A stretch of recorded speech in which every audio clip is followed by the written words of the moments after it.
aboard back into the car. We're actually, if you know the location too well, you can kind of tell by some of the background here. We're outside the Crossfield Ball Diamonds here as we're getting ready for ball season, just waiting on Buddy to show up with a couple of gloves and maybe a ball to get things going here for the first official throwing session of the new slow pitch season. But friends, that said, we still got to talk about the Edmonton Oilers.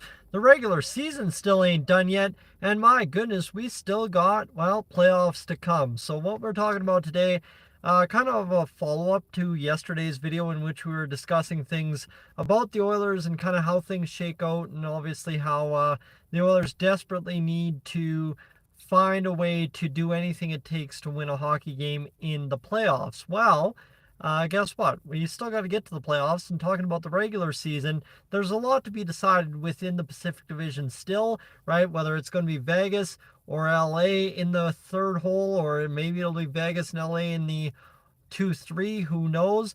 The Oilers, where do they finish? Do they finish in the top three? Do they finish in the top four? Are they first? Are they second? Are they third?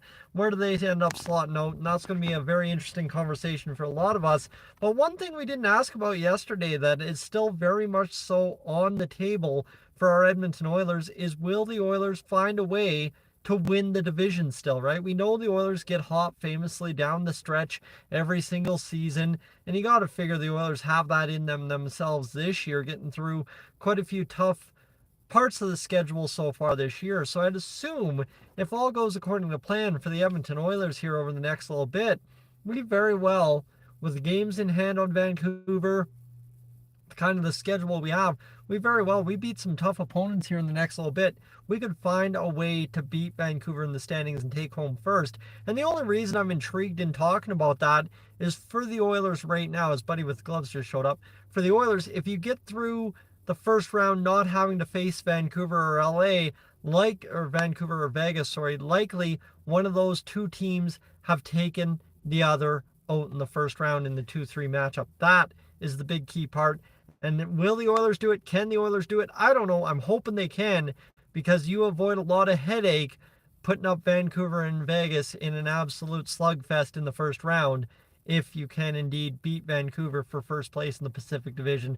Friends, in terms of streaming for Wednesday night, as Peter was asking, I'm hoping to. It is wing night, and of course I've got some commitments there to meet up to, but we'll see. It's an 8:30 puck drop Mountain Time, so I'm thinking I will have time to get home and get a live stream up, so we'll stay tuned for that. But friends, that will be the first opportunity this week to see if the Oilers can continue to catch the Vancouver Canucks. Anyway, I'm getting behind my own schedule. I'm going to catch in a little bit here. We'll get home. We'll talk a little bit something more formal. But I'm Tyson, this Stolany TV. We'll discuss if the Oilers can find a way to win that game on Wednesday here in a little bit. I am up on out of here.